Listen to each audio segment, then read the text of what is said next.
Nós vamos ler agora como é importante isso. Bom, nós lemos lá em Eclesiastes capítulo 3, não sei se você lembra, nós lemos sobre a questão de que há tempo para todas as coisas. Nós lemos também em Eclesiastes que assim como morre o animal, assim também morre o homem. Todos vão para o mesmo lugar. Nós já lemos também aqui em Eclesiastes a importância de meditar na brevidade da vida. Agora, Eclesiastes capítulo 9, ele fala sobre exatamente esse tema de maneira ampliada.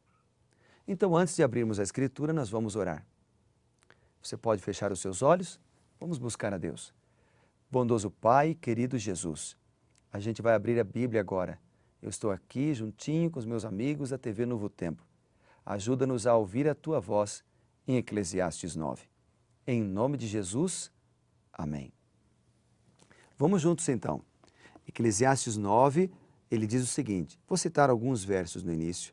Por exemplo, o verso 1, ele diz, deveras me apliquei a todas estas coisas para claramente entender tudo isto, que os justos e os sábios e os seus feitos estão nas mãos de Deus. Então ele começa já dizendo bem claro, né? Todos nós estamos nas mãos de Deus, Ele comanda a nossa vida, porque Ele é nosso soberano. Daí ele diz no verso 2, tudo sucede igualmente a todos. Lembra-nos ali de Eclesiastes 3, não é? E aí então no verso 5, vamos pular para ali, lembrando que eu recomendo sempre que você leia todo o capítulo depois, ok? Mas vamos agora para o verso 5. Ele diz assim, ó, isso aqui mexeu comigo ao ler a Bíblia. Porque os vivos não sabem que hão de morrer. Os vivos sabem que hão de morrer, mas os mortos não sabem coisa nenhuma. Nem tampouco terão eles recompensa, porque a sua memória jaz no esquecimento. Verso 6. Amor, ódio, inveja, para eles já pereceram. Para sempre não tem mais eles coisa alguma, não tem parte em coisa alguma do que se faz debaixo do sol. O versículo 9, ele diz o seguinte, né, o Salomão, goza a vida com a mulher que amas, todos os dias da tua vida fugaz, os quais Deus te deu debaixo do sol. Porque esta é a porção nesta vida pelo trabalho com que te afatigaste debaixo do sol. Tudo quanto te vier para fazer, faze-o conforme as tuas forças. Por quê? Porque no além para onde tu vais, não há obra, não há projeto, não há conhecimento, não há sabedoria alguma. Então veja, meus amigos, o que o Salomão está dizendo aqui é aproveita plenamente os privilégios e as responsabilidades que a vida te dá enquanto você viver. Então, como entender esses versículos aqui? Basicamente, você não precisaria nem ler outros textos, porque eles são claros. O que Salomão está falando? Que quando a pessoa morre, acabou tudo para ela. Não há estado de consciência depois que a pessoa morre. Veja, a morte é chamada na Bíblia de sono. Se a gente for lá em 1 Tessalonicenses capítulo 4, a morte é chamada de sono. Se nós formos lá para 1 Coríntios capítulo 15, a morte é chamada de sono. Se nós formos para outros textos da Bíblia, como João capítulo 11, quando morre a Lázaro, que é amigo de Jesus, Jesus disse assim, Lázaro está dormindo. Daqui a pouco ele diz, Lázaro morreu. Então Jesus, o próprio Cristo, também diz, a morte é um sono, é um estado de inconsciência. Como aquela pessoa, por exemplo, que recebeu uma anestesia geral para fazer uma cirurgia. Ela não vê nada, ela não vê o tempo passar. Se passar um ano, ela não vai perceber. Assim a pessoa que morre, a pessoa que descansou. Por isso nós vamos esse termo, descansar. Porque a pessoa que descansou, que morreu, ela não vai ver o tempo passar. Se Jesus voltar daqui 1000 anos, para aquela pessoa, será como se tivessem passado milésimos de segundo. Por isso nós dizemos que, para a pessoa que morre, Jesus já voltou. Porque é como se ela fechasse os olhos e abrisse os olhos novamente para agora ver Cristo voltando nas nuvens dos céus.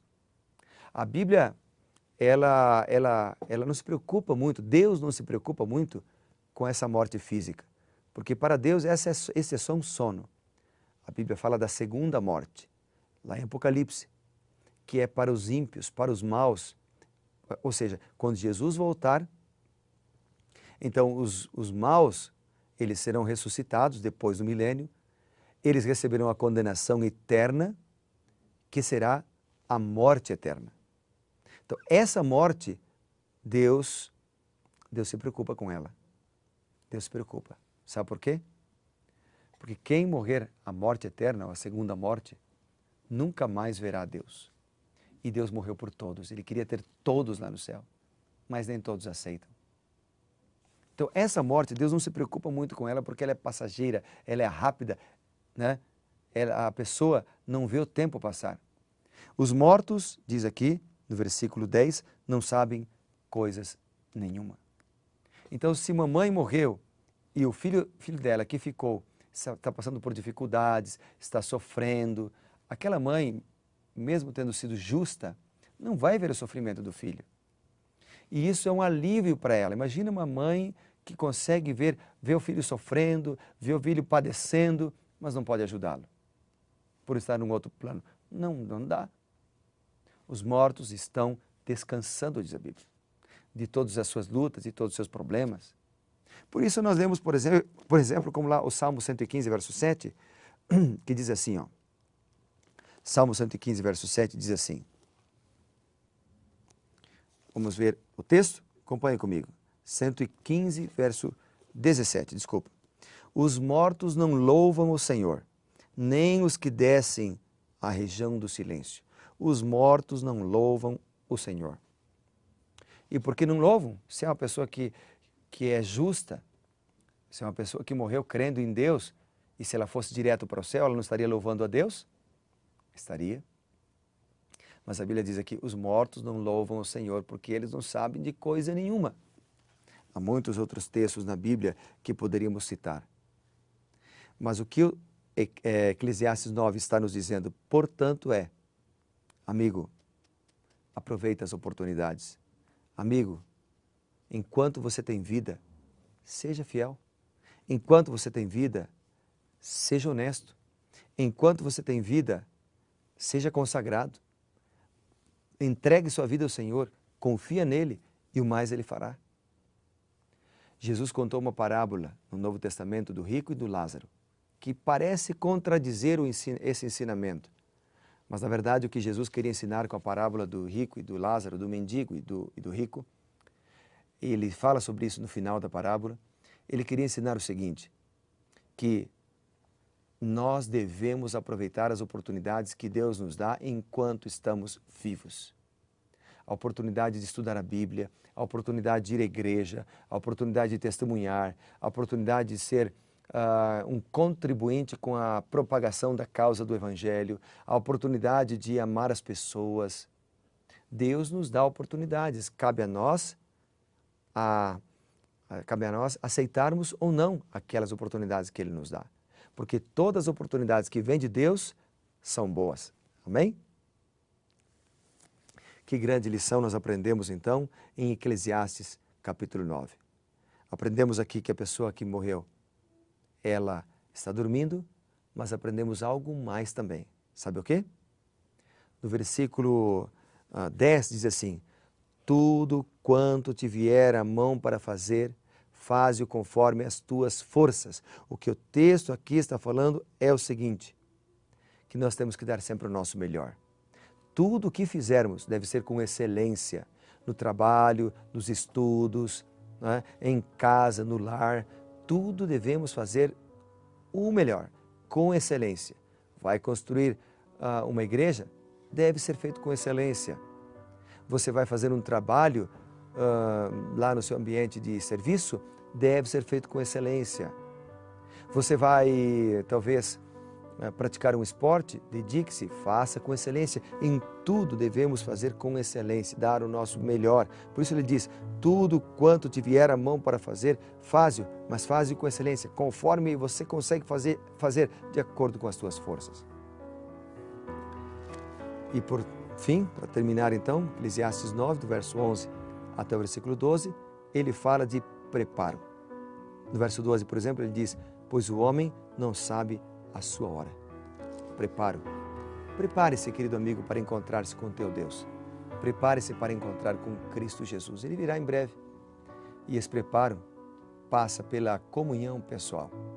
Eu quero orar a Deus agora. Vamos orar juntos? Você poderia fechar os olhos para nós buscarmos o Senhor? Bondoso Deus e Pai, muito obrigado pela oportunidade de te buscar e de te salvar, de buscar a salvação no Senhor. Quero pedir ao Pai que o Senhor nos ilumine com teu Santo Espírito, a fim de que esses conceitos de urgência, de oportunidades, possam ser aproveitados por nós. Em nome de Jesus. Amém.